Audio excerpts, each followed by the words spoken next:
So I've got beside me one of the most exquisitely well-engineered tandem bicycles available. This is from Santana Tandems, and they've been in the tandem bike industry for almost 50 years and have mastered and carefully crafted the design of tandem bikes that not only ride superbly well, but actually disassemble and pack into a travel suitcase so that you can fit this tandem bicycle in your checked baggage when you go bike touring around the world. You can see that the joints that link the tube together are just super refined in line with the tubing. It uses high-end components all throughout, and of course it is a very premium and expensive bike. The point of this video is to demonstrate how we can convert this bike into an electric touring bike using Grin's all-axle motor kit. One of the things that makes the Santana Tandem bike ride and handle so well is that it has extremely high lateral stability so that the two riders don't flex the frame as they're both pedaling. And that's achieved with a very wide tube down here, which requires wide bottom brackets. So this system uses a 83mm bottom bracket, and it's an eccentric bottom bracket to allow for the belt tightening in order to have a belt drive between the two sides. And that eliminates the option of using most of the aftermarket mid-drive kits that would normally go in a conventional size bottom bracket. So that takes us to the realm of hub motors, but if you look closely at the rear triangle of this bicycle, it's quite different from any other conventional bike frame design. The actual dropout width is a full 160mm, and that's a tandem standard that Santana themselves pioneered early in their development in order to increase the rigidity of the rear wheel build. When you have two riders all sitting on the weight of just a single wheel set, you're increasing the likelihood of the wheel buckling. By going to that much wider dropout standard, they can eliminate any dishing, so you have a perfectly centered dished rear wheel. You can also see that they've got a large oversized rotor. It's a 10-inch diameter rotor. On a tandem bike, you've got double the mass going down a long hill. That means twice the amount of heat that you have to dissipate in the rotor, and so the bigger size rotor just has more surface area in order to help cope with that heat generation. And what that means at the end is that none of the standard off-the-shelf hub motors are going to fit this frame. It's narrower than a fat bike hub, but it's wider than any kind of mountain bike or touring bike. And finally, tandem bicycles also pose an interesting challenge when you're doing a conversion and you want torque assist, because usually that requires adding a torque sensing bottom bracket. But because you have both the captain and the stoker pedaling, the distribution of torques and forces really can impact whether you're sensing the force of one pedal, of one rider, or both riders. And a lot of consideration is needed to add torque sensing with the bottom bracket torque sensor on a tandem bike. With Grin's all-axle motor, the torque sensing is in the rear hub. None of that matters, and it equally measures the net torque of both riders. So we were able to work closely with Santana Tandem over the last years in order to make an adapter set for our motor to perfectly fit this frame and its geometry idiosyncrasies. And that's available with our Santana Tandem adapter set that works both with the 160mm quick release dropouts and also Santana's newer 167mm through axle dropout option.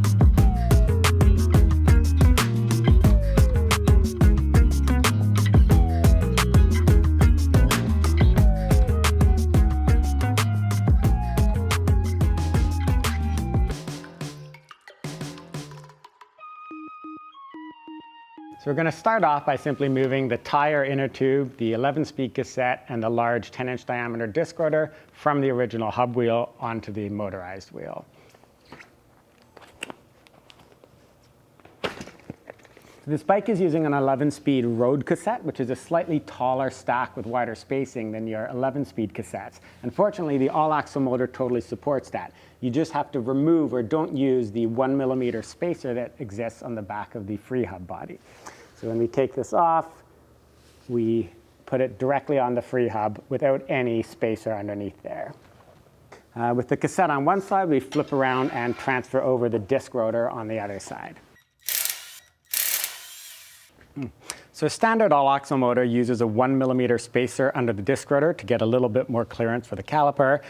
With Santana Tandem's alignment geometry, we need to replace that with an 8mm disc spacer that comes in the kit. This disc spacer has its own set of threaded holes, so it bolts down to the disc mount of the side plate and then provides a second set of threaded holes for actually securing the disc to the spacer.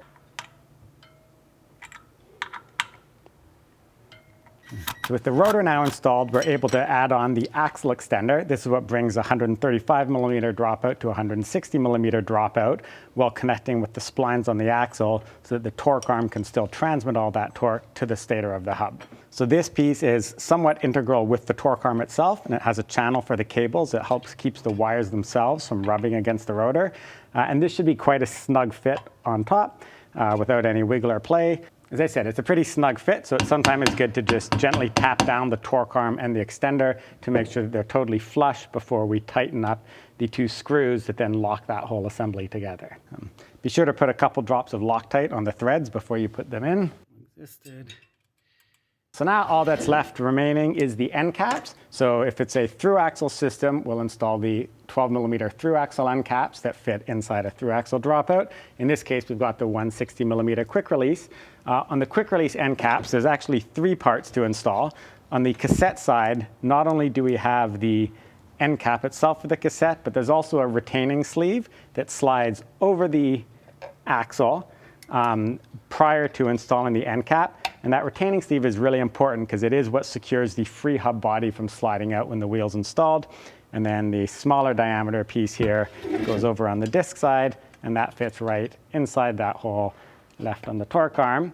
And now we have a 160 millimeter space hub motor. Be sure to keep your original quick release skewer because you're going to have a hard time finding off the shelf a skewer that's just the right length for this hub. Although in a pinch, if you lose or misplace a skewer or you want to keep one with your original rear wheel, sometimes the skewers for 170 millimeter fat bikes will work okay, possibly just with a few washers under the end. With that hardware on, all that remains is moving the tube and the tire back over onto this rim, and we can plop it on the bike and see that everything's aligned.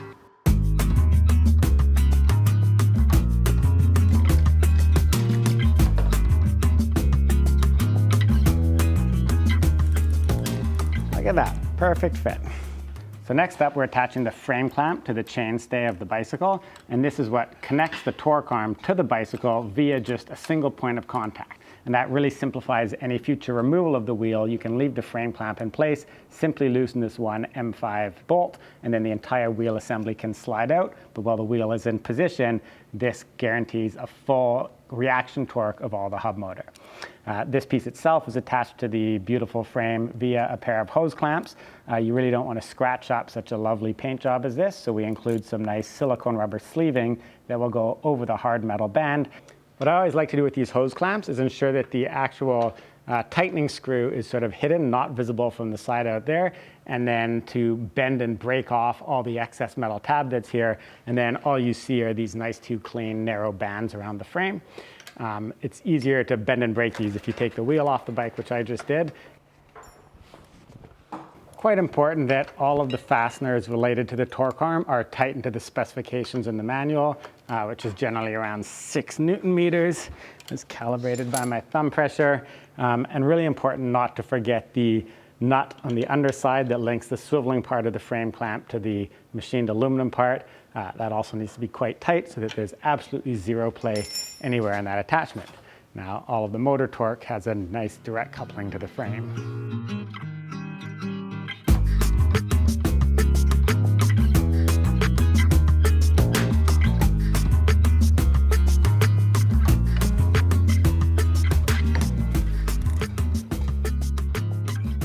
So this installation we're going to be doing with our phase runner motor controller. It does have a slightly higher maximum phase current, 90 amps versus 80 amps for the base runner controller. And it's a more appropriate controller when you're just using external batteries. In this particular case, we're using our LiGo batteries, and we may be mounting LiGos in multiple places.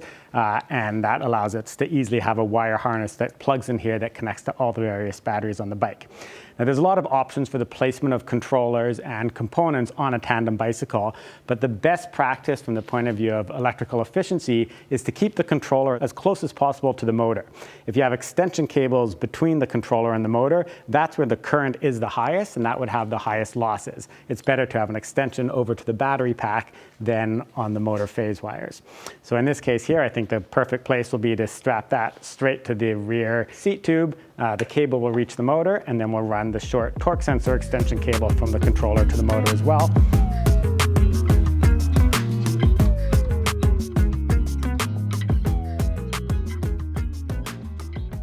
So So with the motor and the motor controller here at the back of the bike, we have a longer stretch than normal in order to reach the front handlebars where we have the display, throttle, and e-brake hookups.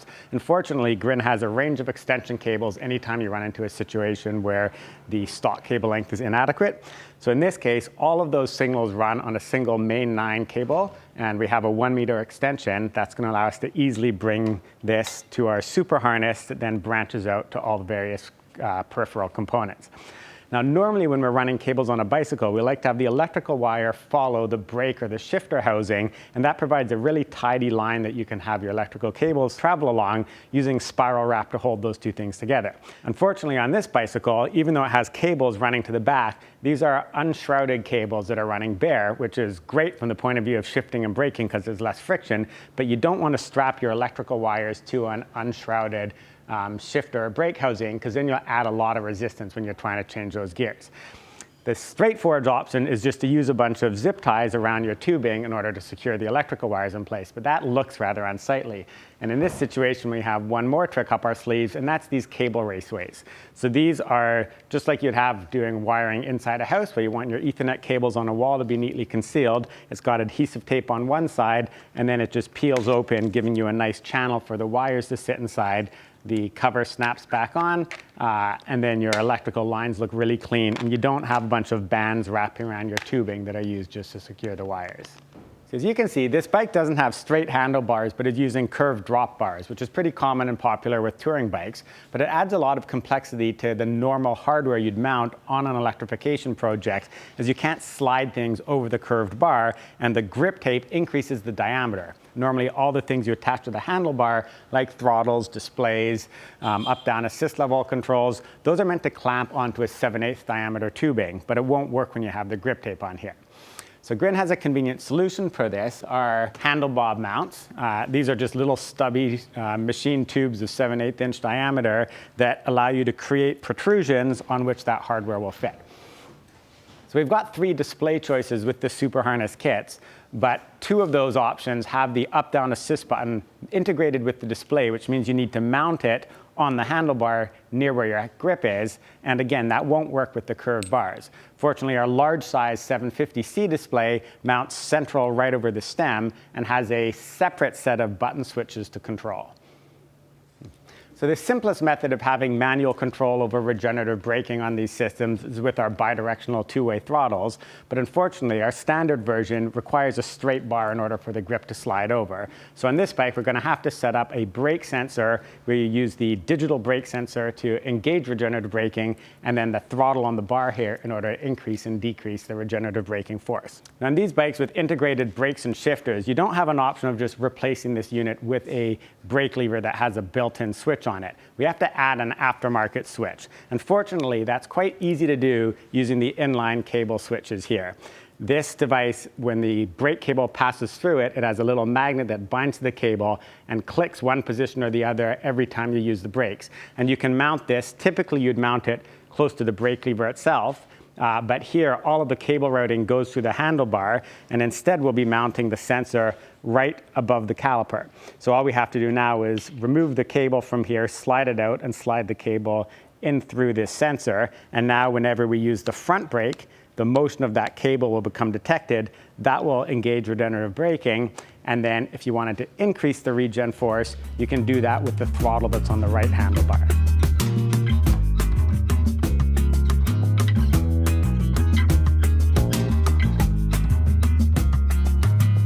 With everything plugged in, we're now just going to bundle up the excess wires and have it wrapped around in one of these Velcro sleeves to keep it tidy. So the only thing a little awkward right now is this throttle cable, which is in this void, and we can tidy this right up by undoing the grip tape and just having it follow along with the brake and shifter leads.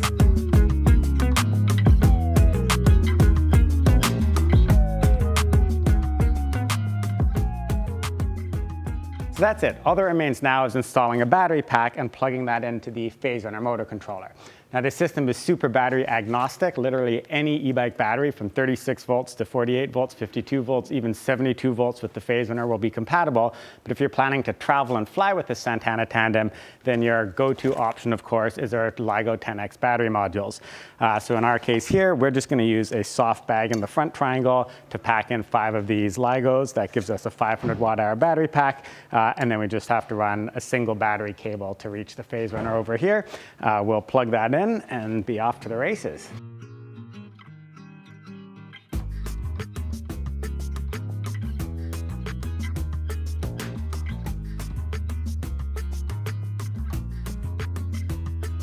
So that's it with sort of a quick and dirty installation of a 500 watt-hour battery in the front triangle.